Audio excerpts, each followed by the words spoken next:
Awesome. Let's get it started. Everyone, thank you so much for joining today on Thursday afternoon.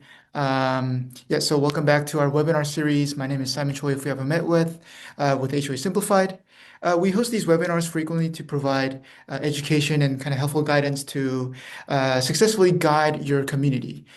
For this webinar, our topic today is going to be about reserve study. It's super important for all of our HOAs to get the reserve study done, right? Because it connects to how your maintenance should be done or how your budget should be done.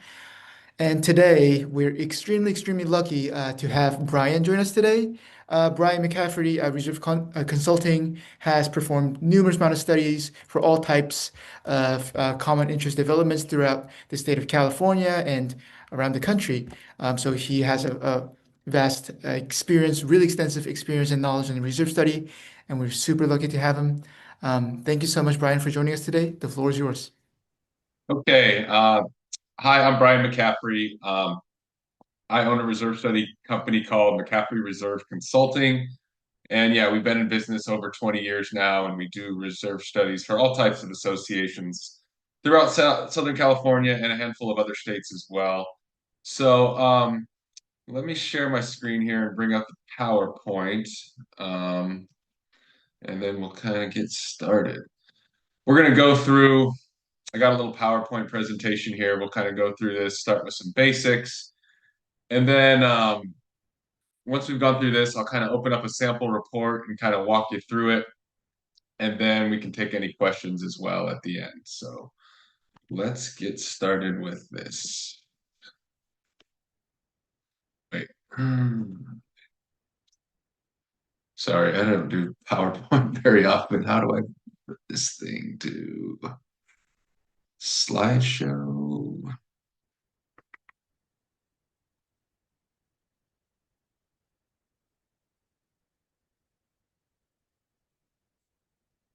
Do you know what I click on to start the slideshows? Oh, here it is.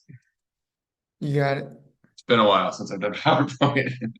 Okay, so again, this is my company here, McCaffery Reserve Consulting, um, and yeah, we perform studies for all types of association. Probably 90% of our business is for HOAs. We also do some other like commercial properties, master associations, and stuff like that. But really, from small associations with just 2 or 3 units up to huge master plan developments. We've done them all, and every association is a little bit different. So that's one of the reasons it's kind of important to have a reserve study. Sometimes people say, "Oh, what's a rule of thumb of how much I should have my reserve account, or how much we should be saving from our dues each month?" And there really isn't one. You can't just pull a number out of a hat, and there's no, standard rule of thumb number because every association has different types of components that are different ages and are responsible for different things. So that's why you need a reserve study because it'll tell you this is what you should have in the bank, this is what you should be saving each month.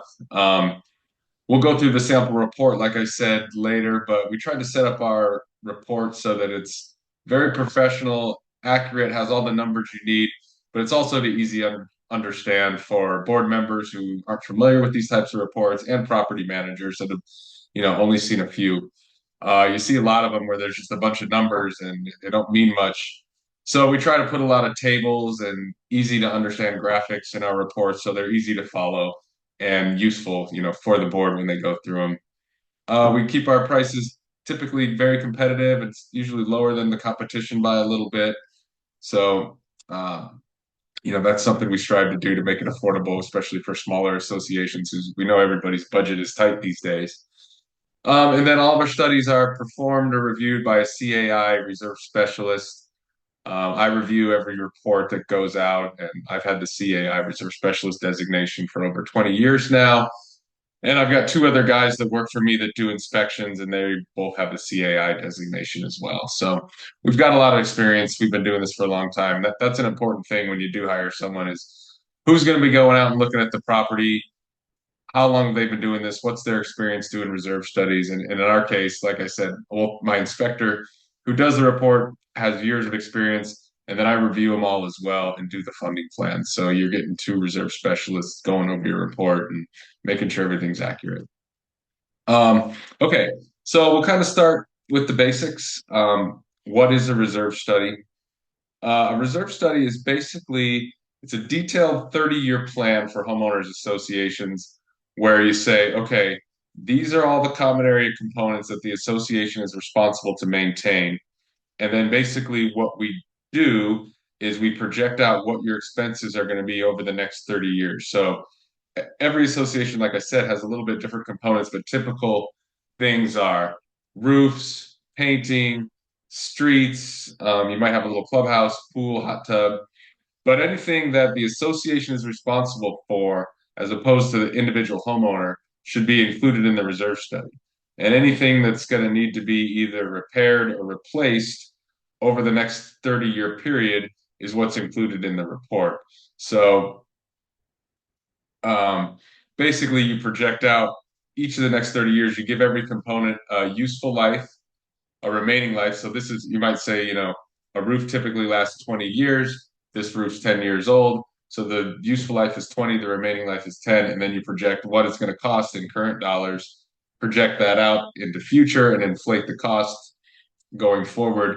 And then you do that for all the components and you put together kind of a 30-year plan. And reserve studies are obviously needed because it's a common interest development. When you buy into a homeowners association, it's like you're buying into a business kind of. You own from the walls in your unit, but then you also own a percentage of all the common areas. So if you buy into a HOA with 100 units that has pool, streets, clubhouse, all that stuff, you own 1% of everybody's roof. You don't own just the roof over your unit. You own 1% of the whole roof. You own 1% of the streets. You own 1% of the pool. So that's, the main reason why reserve studies are needed is that you have all this shared property that needs to be maintained over time. So you do a good planning and do your reserve study so that you know this is how much we should be saving each month or each year so that going forward, we have enough money to maintain all this stuff and we don't have to do special assessments. And the other, kind of important thing is if you do your reserve study and you follow it, then every owner, no matter how long they live in a development, whether it's 3 years, whether it's 25 years, everybody pays their fair share. If you don't do your reserve study, you don't save the right amount of money, then someone, who moves into an association that's existed for 20 years and hasn't saved up their money, all of a sudden they move in and realize, oh, they didn't save any money for the roof. And then they have this huge expense of the roof. Well, this person's getting hit with a bill because the last 20 years, this association didn't do their reserve study or pay attention to it or save the money. And, that's another reason why reserve studies are required when you buy into a condo association, one of the most important documents you should review, when you're an escrow and they give you the stack of HOA documents, is the reserve study because it'll tell you, hey, has this association been saving money, or am I going to move in here and expect to hit with a special assessment 2 years down the road because they haven't saved enough money? So it's a very important document, not only for the HOA, but for any potential buyer, for lenders. It's something they look at is someone going to buy into this property and then get hit with this huge assessment and have trouble paying their loan? So that's another reason why reserve studies are important is lenders require them sometimes and they want to look at it and see, has this association been saving money? Are they in good shape? So next slide says benefits of a reserve study. So let's kind of look at a few of these. They help maintain property values by providing a maintenance schedule. So that, in addition to the fact that they are required, which we'll talk about a little more here in a minute, it really puts a plan where you can not see not only the next 30 years of what's scheduled, but you can also see kind of in the short term. Every year, an association sit down with their reserve study and say, okay, let's look out 1 year, 3 years, 5 years. What projects is the reserve study projecting are going to come due? And you don't necessarily have to do every one of them. Sometimes some of the projects are okay, this is still okay. We can push that off a year or two, where others, an example might be, let's say, painting of metal or wood trim. That's something you don't want to put off because if you don't paint these things, you're going to get rust or you're going to get wood rot and it's going to cause further damage to the building and you're going to have a higher expense. Now, something like, say, the pool filter or the pool pump, that might be something where, okay, it says it's 7 years old, it says it's near the end of its life, but it's still working. We asked our pool guy, he said he did some maintenance on it. So we don't have to replace that now. We'll just kind of wait till it dies. So in that case, you may tell your reserve study guy, hey, add 1 or 2 years to that, or you just leave it at zero. And then you know you've got the money sitting there for when it does die. So you kind of sit down each year and you look, is this something we have to do? Can we push this back a year or two? But that's another reason why a reserve study is helpful, is because you kind of have this plan that shows you these are what projects are coming up. Do we need to get ready to do this now? Do we need to start thinking about it for next year, getting bids and start planning and stuff like that? So the next thing on here says helps establish HOA dues. Yeah, so we'll talk about it a little more in detail, but you have your operating budget and your reserve budget. And a big part of it is your reserve budget. And that's what your reserve study tells you is this is how much you should be depositing into your reserve account each month. So it basically gives you an accurate plan of, okay, do we need to raise this portion of our dues? Your operating expense is kind of a separate issue, and we'll talk about that a little more in a minute. But part of your dues, usually somewhere between 30 to 50% is your reserve contribution. So it is a big part of your dues, and it's really important to look at, when you're putting together your budget each year. Eliminates costly special assessments. So like I said, if you get your reserve study done and you follow the plan and save the money that is recommended by your report, you should be able to avoid special assessments, loans, or deferred maintenance, which may end up costing you even more in the long run because you get, like I said, things like wood rot, rusting of metal, stuff like that. So if you follow the plan, your dues should put enough money over time into your reserve account so that you aren't having these special assessments. Informs owners of association's financial standing. That's kind of what I was just talking about, where if you're buying into a property, one of the most important things to look at is the reserve study. But not only that, every year you send the reserve study out with your budget packet, and it kind of tells everybody in the community, okay, this is where we stand. Are we well funded? Do we need to start thinking, okay, we're not well funded. We didn't raise the dues. We're not going to have enough money.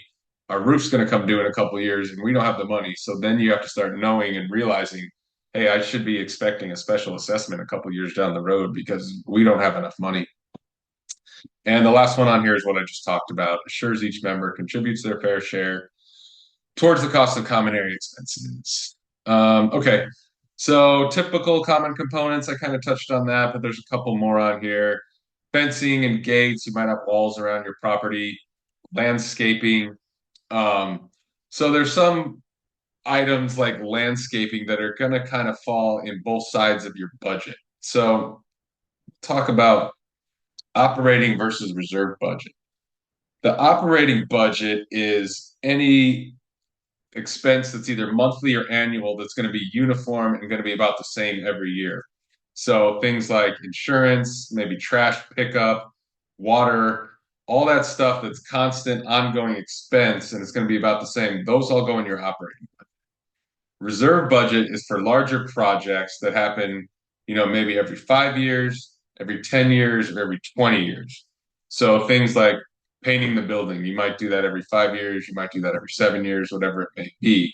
But you don't have a uniform expense every year for that. Or a roof, a roof will typically last 20 years, maybe something like that. Fencing can last 20 years. So it's the big projects that aren't happening every year that you chart out in your reserve study. And then you come up with the funding plan where, okay, you don't have to save a huge number for the roof in 1 year. You save the right amount each year so that at the end of the 20 years, you have enough in the bank. So back to landscaping then. Landscaping is in everybody's operating budget. You've got your monthly contract, your guys come out once a week or whatever it is, maintain the landscape, cut the lawn, trim bushes, stuff like that, maybe do some minor replacements here and there. But I pretty much always put an allowance for landscaping in the reserve study as well because landscaping doesn't last forever. And, it has a useful life where, after 15, 20 years, trees, shrubs, stuff like that, they're getting old, they're looking ratty, they're overgrown. Or maybe you just want to refresh, or, you've gone above and beyond your landscape budget for the year, and you've got a couple trees that are dying or bushes that are dying. So it's always good to have kind of a contingency sitting in your reserve study for additional expenses that come up in landscaping. And you're not planning exactly. I usually might give it a 5 or 10 year life, but it doesn't mean you're going to go 5 years and not spend, and then go 5 years and not spend. You just kind of have an allowance sitting there, and it's almost like a contingency so that you have it when there's additional expenses or something costs above and beyond what you're kind of planning for. Common mechanical equipment is kind of the last thing on here. So for mid-rise and high-rise buildings, you come up with things like boilers, elevators, maybe a cooling tower. So all that stuff can get really expensive, and it's important that for larger buildings with shared mechanical equipment, that's another thing that's really important to get a reserve study done for, so that you can kind of estimate. Those can be big costs. Elevators, big pieces of mechanical equipment. They cost a lot. They may last a while, but eventually they're going to come due, and it's going to be an expensive project. So that's another important thing to keep in mind when you're thinking about reserve studies. Okay, expenses not included in a reserve study. So that's kind of what we were just talking about. Annual or monthly expenses go in your operating budget. Things like utilities, water, electrical, those are all things that go in your operating budget. Components should also have a predictable life and replacement cost. So, yeah, again, things like roof paint, you can kind of predict when they should happen and what they would cost. Things like earthquake damage is not something you include in a reserve study, because obviously you can't predict when that would happen or what the cost might be. So that's why you have insurance basically. So things like that, where you can't predict, they don't go in a reserve study. And then this last thing says all components with less than a 30-year remaining life should be included. So there's some things that have, a super long useful life, like the foundation of a building should last 50 years, 100 years, even longer. Those are things that don't go in a reserve study. Um, Typically, anything that's got a 30-year life, or California actually requires that anything with less than 30 years be included. There's some components that may last 40 years, like maybe some types of tile roofs, or plumbing may last 40, 50 years. A lot of times you include those as well, so they're in there and there's a placeholder. Some associations say, well, we don't want to include it until it drops below 30 years. And in those cases, sometimes I'll just put a note in the study that says, this component has a estimated remaining life over 30 years, and that way you kind of keep it in mind, so that once the building gets to a certain age, you might want to add it into the study. Okay, next slide says types of studies. So there's three types of studies: level one, level two, and level three. The level one is the most comprehensive study, where the level three is just what's called a financial update. Level one and level two both include a site inspection. So the state of California requires that you do a study with a site inspection every 3 years. So every third year, you need to get the inspection done, which is either a level one or a level two. Now, the difference between a level one study and a level two is the first time, say it's a brand new property, you have to start with a level one. A level one, you're going out and you're measuring the quantities of the components, whether it's a square footage of roof, square footage of asphalt, or maybe you're counting the number of streetlights at the property. So you're going out and you're quantifying. Most people aren't taking measurements on the property these days of like square footages. That's all done online with tools like Google Earth and some other programs. But you're looking at everything. You've probably got a Google map, and then you go back and you measure the square footage of the roof or whatever it may be. But yeah, there are some things you may be counting though, like street lights, or maybe if you're looking at pool furniture or in a clubhouse, counting the amount of furniture and stuff like that. So the first time you do that, you have to do the level one. Now, 3 years later, those quantities haven't changed. Like the square footage of roof, it's still the same. So you can do what's called a level two study, where we still come out and do the site inspection, but we don't have to remeasure or recount things because it's all the same and we already have it. So that's a little bit cheaper. The level one is the most expensive. Level two, you get a little bit of a discount because you don't have to go back and count things. Both of those, like I said, include the inspection and fulfill the requirement to get it done every 3 years. The level three update is what you do in the 2 years in between the inspections. So you should be updating your study annually. But basically, what that is, okay, we've got your numbers in our software. We don't need to go out and look at it this year, but you tell us, okay, these are the projects and this is what was replaced over the last year or 2 years. So then we reset the life of that, adjust costs if need be, and then we still take a look at, okay, what do you have in the bank? What's your budget? What are you putting in there each month? So that's just like it's like a desk financial analysis where we're still producing a new report and it's going to have all the numbers, funding plans, and calculations in it, but we just don't have to go and look at everything every single year. So that's the difference between the level one, level two, and level three. And obviously, level three is discounted from the other two if you don't have to go out and actually do a physical inspection. Um, California requirements, full study, like I said, with inspection every 3 years. You should be updating them every year. And basically, this information gets sent out at the end of the year with your budget package. You don't send out the full report. Typically, reserve study reports are anywhere from 40 to 70 pages. But I usually send out, it's usually 6 or 7 pages that's just summarized. And there's certain disclosure forms that the state of California has come up with that have to go out. So that's all part of your budget package when it goes out every year. Okay, when should the study be completed? This is kind of an important one because I see people that do this wrong all the time. Um, you want your reserve study done before you start your budget planning, okay? And you're usually doing that, 3 or 4 months before the end of your fiscal year at least. So every year, lots of managers wait until the last minute and they're putting together their budget and they say, oh, shoot, we forgot to do our reserve study. And they call me 2 or 3 weeks before they have to send their budget out and say, how quick can you get your reserve study done? Well, A, probably not that quick because I'm getting tons of calls that time of year. B, you're almost defeating the purpose of your reserve study. You want your reserve study completed before you do your budget. So these people are basically getting their budget done and then they say, oh, we didn't do our reserve study. Maybe they're using last year's study. I don't know. But you're paying to get this reserve study done. So you might as well have it done in advance and use that to come up with your budget and say, this is what we need to put in reserves this year. Our reserve study was just completed 2 months ago, so we know it's accurate. So that's why I always recommend if you're like a December fiscal year end, you want to start your reserve study probably around June. If you're doing inspection, maybe even a little earlier, maybe like April and May. That way you can get the inspection done. You get the report. The board might want to review it. They might have a couple questions or tweaks here or there. So it's a good idea to get started on these early. Don't wait until the last minute. If it's the end of the year, it's usually going to take longer. And sometimes I have to even jack up the price a little bit because I get so busy towards the end of the year and everybody waits till the last minute. Quick question on this, Brian. I think what Yeah. really is helpful on that slide is typically, right, you send the draft of the research study. I guess the question I guess that we frequently get is what should they look out for when you say, the board should review.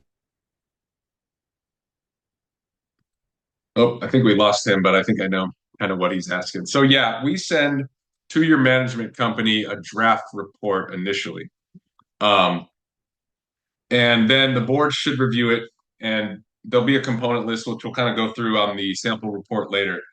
And I can talk about this a little more in detail. But the things to look for are, okay, here's our components, and each one's going to have a cost and a useful life. You might look through and say, you know what? He says the pool filter has got 2 years left, but I'm pretty sure we just replaced that 2 years ago. So maybe you check with your pool guy and he says, oh, yeah, we did just replace that.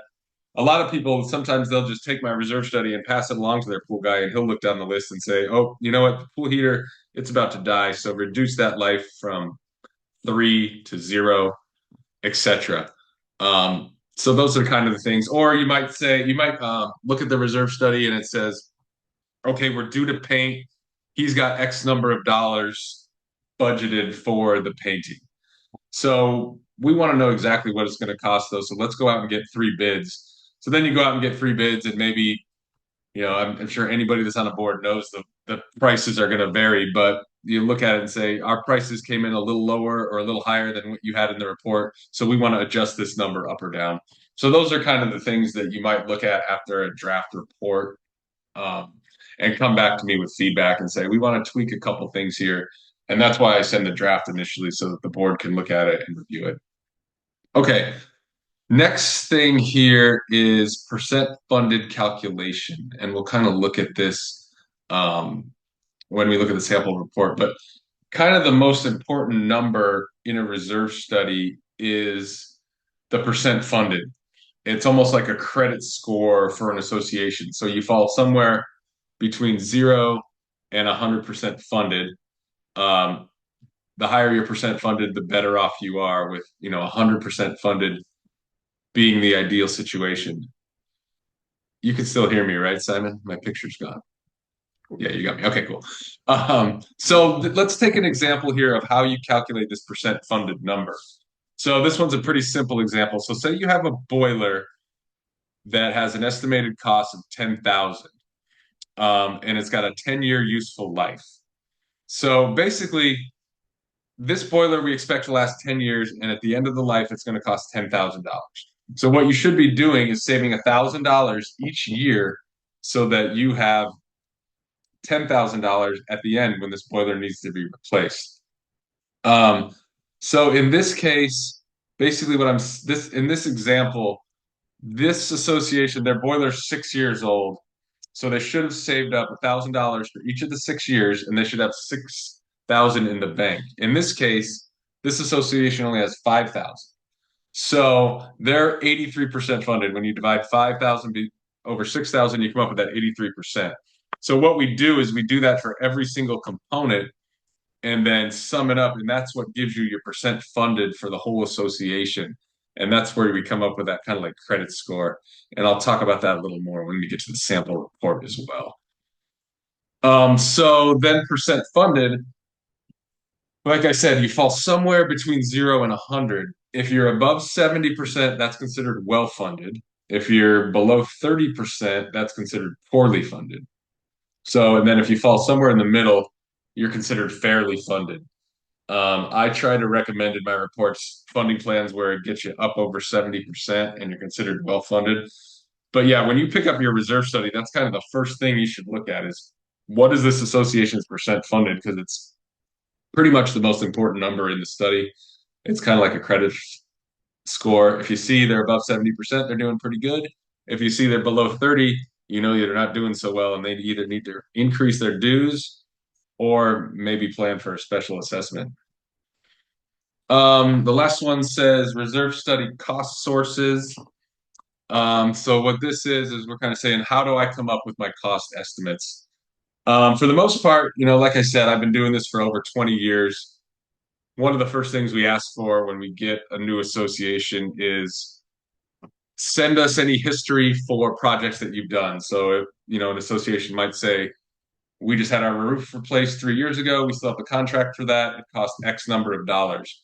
So we kind of put together a spreadsheet where we keep track of these prices and we see, hundreds of actual costs every year from actual associations. So we kind of come up with an average number based on our experience of what things cost. And kind of like I mentioned before, these costs are somewhat variable if you ever go out and get bids because you can get three bids for a paint job or roof job and they vary by, 30, 40%. It's kind of crazy sometimes.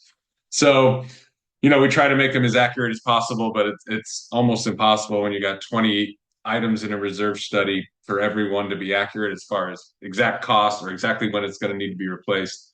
So a reserve study, it's a guideline and you try to make it as accurate as possible, but it's really a funding tool to help budget and help plan for your upcoming expenses. It's not set in stone that everything has to be done or this is exactly when it's going to fail or exactly what it's going to cost, but it's a very helpful tool and you try to make them as accurate as possible.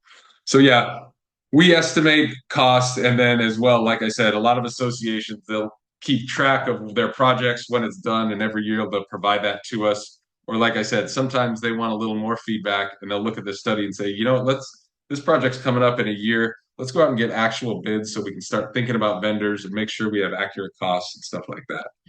So, okay, that's the end of our PowerPoint slide. So now let's jump over and look at a sample report here.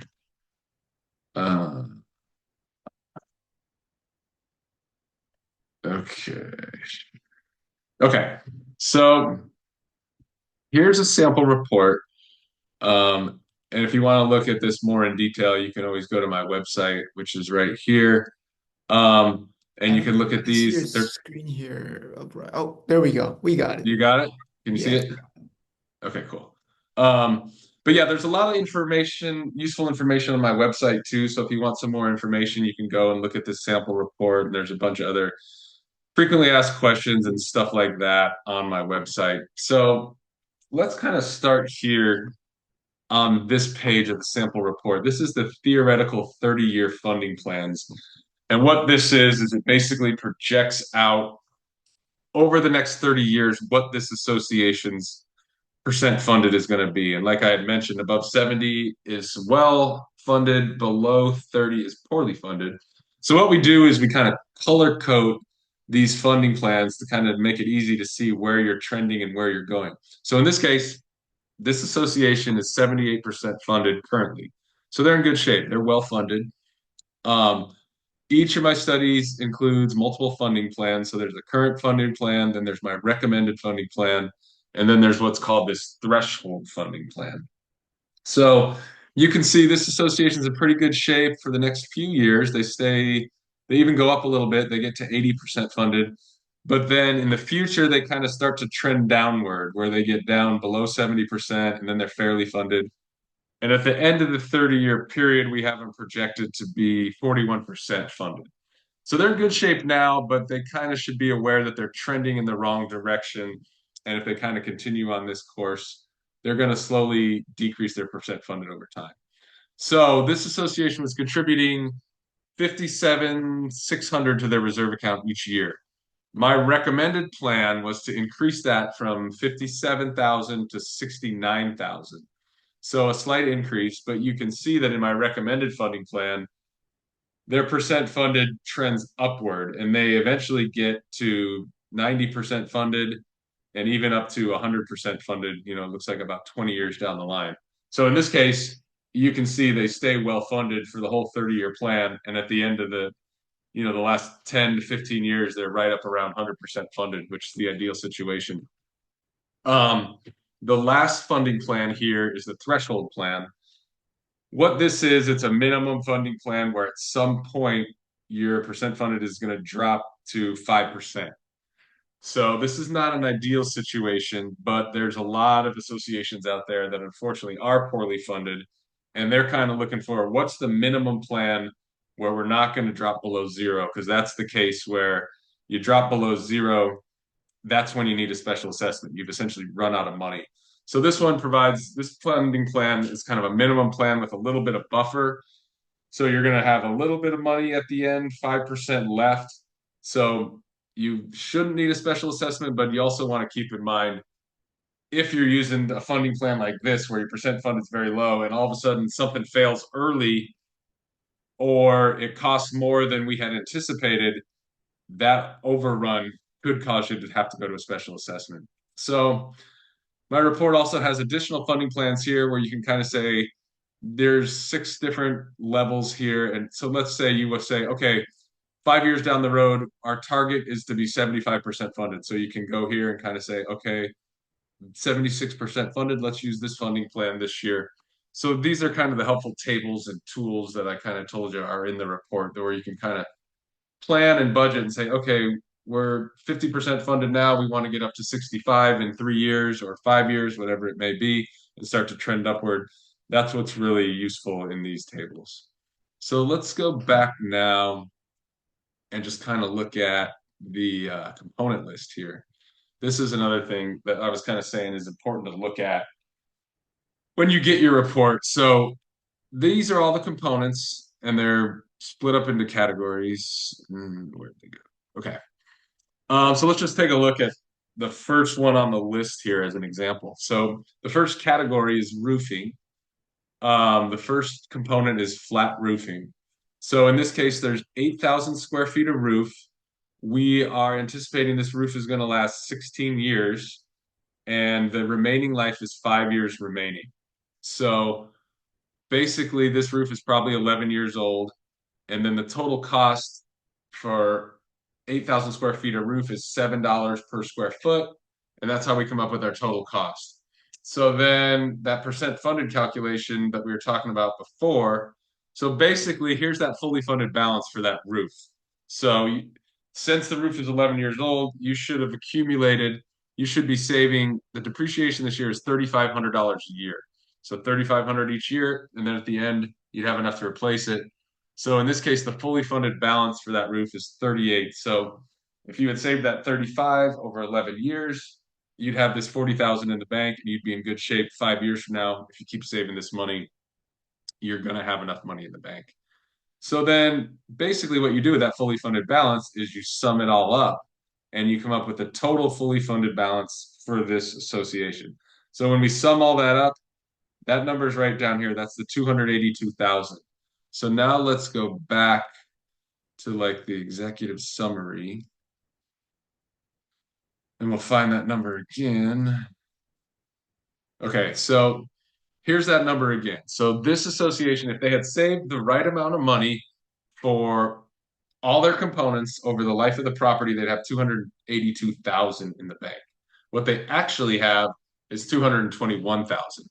So when you take that 221,000 divided by the 282,000, that's where you come up with the 78%. So they have 78% of what they should have in the bank. And like I said, that's considered well funded. And the reason you don't have to be 100% funded, a lot of associations say, well, don't shouldn't you have everything in the bank that you should have? Well, if you can, that's great. But the reality is most associations don't. And the reason you can be, 70% funded is you're not going to have to replace all your components at the same time. Sometimes you might need to borrow a little bit from one component to another if something fails early or it costs a little more. But, everything's not going to fail at the same time. And you're not going to have to replace all your components, especially for bigger associations where you've got, there's probably 25, 30 components here. There's some associations where their only component is the street, and that makes up 90% of their reserve budget. They got to be a little more careful because if that one thing fails early or costs more, it could really throw them off. But when you've got a bunch of stuff like this where everything's got a different remaining life, like I said, they're all not going to fail at once, and sometimes you can borrow from one to go to another. So let's just kind of flip through the additional pages of this report. These pages are the ones where it shows each year, each component, and what your expenses are going to be. So this is where you can go in and say, okay, these are the expenses we have in the next 2 years, 5 years, and it goes all the way out, like I said, to 30 years. So you can go all the way out 30 years down the road. And then back here is your component details. This is where it breaks down every single component and it gives you each number for each one, the cost, percent funded, remaining life, and then we also include pictures of the components if we've done a site inspection. So that's kind of helpful. Sometimes people don't know exactly what we're talking about. Maybe like with a piece of mechanical equipment here, where see it says Hall air handler. That's a piece of mechanical equipment where you might say, "What in the world is that?" It's up on the roof, and that's what it looks like. So that's kind of why these pictures are helpful sometimes. And then this is that disclosure form I was talking about. It's kind of confusing, but not surprising because someone up in Sacramento is the one who came up with this form. But it has to be sent out with your budget every single year, and it's just got a list of questions that kind of says, is this association saving enough money? What's your percent funded projected to be for each of the next 5 years? So that's one of the things that has to go out with your budget each and every year. Um, so that's kind of the sample report. And like I said, like I said, there's a bunch of tables in our reports that make these kind of helpful. This is the graph of that funding plan we were looking at where you can see the recommended plan keeps you up in the green, where the threshold goes down to 5% funded. So, and then like this is a table that shows you your expenses over the next 30 years. And you can see they vary, they go up and down, and that's part of the reason you need the reserve studies. You don't have common uniform expenses each year. Same thing here. This one kind of shows you're fully funded and those all three of those funding plans. And this just kind of shows you, okay, by category, these are our biggest or most expensive things that we're budgeting for each of the categories. So all this stuff's pretty helpful and kind of makes you understand your reserve budget. Hopefully makes it a little simpler to understand what you're saving all this money for and where all your dues are going, at least part of them. So that's kind of the sample report. And I can open it up for questions from here. Awesome. Thank you, Brian. Thank you for such a great presentation, and I really love that you showed the sample. As we wait for kind of questions to come in, I had some questions. Obviously, reservist study, I think, is the most actually helpful tool whenever kind of planning out financials for the community, right? Because you measure components and you're allowed to see how your reserve, how you can correctly plan out your reserves. Um, and because you have, such a great experience in reserve funding, I guess my biggest question to you is, what are the most common, I guess, planning mistakes that you might have seen across, the HOAs, and what should our board should watch out for, maybe for over the next 3 to 5 years for reserve planning? Well, the biggest mistake is they get the reserve study done, they look at it and they say, well, we don't want to raise our dues. So they take the reserve study and they throw it aside and don't pay attention to it. And unfortunately, that does happen. I understand with raising costs of everything these days, with things like Mhm. insurance and everything else, everybody's dues are going up. And the reserve contribution is one thing that you aren't required to keep up with. If your insurance bill goes up, you got to pay it. If your water bills goes up, you got to pay it. What typically unfortunately happens is as all these other bills go up, people say, we don't want to raise our dues or we don't want to raise our dues more than X number of dollars. So we can't cut the water bill, we can't cut the insurance bill, so let's decrease our reserve contribution. And unfortunately, a lot of associations they start out in good shape, but slowly over time, some board makes the decision, like I just said, we don't want to raise the dues. The only thing we can cut is our reserve. So slowly over time, they keep getting less and less, and their percent funded goes down. So yeah, you got to pay attention to these things because what typically happens is people do like I just said, where they cut the reserve budget, then they don't have enough money, and then they say, "Oh, we're supposed to paint this year, but we don't have enough money, so we're going to put it off a couple of years." And then their wood starts to rot and their metal railings start to rust. So then instead of paying $10,000 for a paint job, you're paying $12,000 because it's 2 years later for the paint job and you've got a bunch of wood repairs, so now it's $15,000. So you're just compounding the problem, unfortunately. 100%. And I think with especially with California HOAs, with the insurance crisis, with the insurance premiums going up, I've seen associations take a good chunk of reserve funds out of it to pay for the insurance premium, which kind of I guess adds on to that kind of risk of Yeah, and uh, you're allowed to take overreaching. a loan. You're not allowed, you're only allowed to use reserve funds to repair or replace existing components. You're not allowed to take that and pay your Yeah. insurance. There's rules where you can take a loan for, I don't know the exact rules, you probably know them better than me.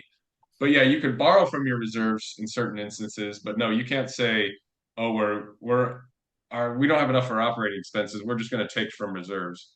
You can borrow, but you got to pay it back because reserve funds Yep. are strictly to be used for reserve projects. That's right. That's right, Brian. I think I guess next and final question too from my side is um I guess, like you said, Brian, I think the toughest to board members is raising dues for homeowners because everyone hates raising dues, right? I guess in terms of like strategy, how can the board members effectively communicate about raising dues or funding planning in general? Like, what would you, I guess, like, how can you guide our board members to better communicate with the homeowners? Well, that's another reason why a reserve study is an important thing. A lot of homeowners say, "Why are they raising dues? Where are this money going? Our dues have gone up 3 years in a row." Blah blah blah blah. You've heard it all. Everybody has. Well, when you take the reserve study and you send it out to everyone and say, "This is a report that was done by a professional independent company. They are Mm, recommending we raise yeah. our dues this much money. We raised our dues this much, which isn't even a much as they recommended." Then people start to understand, well, and they can look at the reserve study and actually see, like I said, these are all the projects that we're going to have to do, and Yeah. this is what it's going to cost. It's not going to be cheap. It's not like we're pulling numbers out of thin air and just, you know, throwing stuff against the wall, trying to come up with these dues. We've got this professional report that is telling us and recommending us. So, even if you can't come up with, you don't want to raise it all the way up to my recommended funding plan, most associations try and fall somewhere in between that threshold and 5%. And like I said, that's why it's also helpful to have the studies. You say, okay, we're at 30% now. we might not want to do all the way to the recommended funding plan where we get up to 80 or 90, but if we can set a goal to get up to 40 in 5 years, 50 in 10 years, you can use the reserve study there and say, this is what we need to raise our dues. And you can justify it and provide that document to everybody in the association and say, this is why we're doing this. We're not just raising dues. We don't want our dues to go up either, but in reality, this Yeah, is what we're going to have to pay down the road. And if we don't have it, it's going to be a special assessment or worst case, a loan, because then you're going to be paying interest on the projects that you're doing. 100%, 100%. Yeah, I think that's, such a key to just keep sharing about information about financials. And I think reserve studies, again, like you said, is such an amazing tool to tell and kind of convince that and justify the increase of dues. We have some board members who joined us. Yeah, guys, please feel free to ask questions. Brian's here. But if no one has any other questions, we can kind of let you guys go early, enjoy Thursday evening. Yeah, so Brian, again, thank you so much for joining us today. Super, super helpful webinar. I think reserve study is helpful to everyone, to us as a management company, to everyone as a board member and homeowners.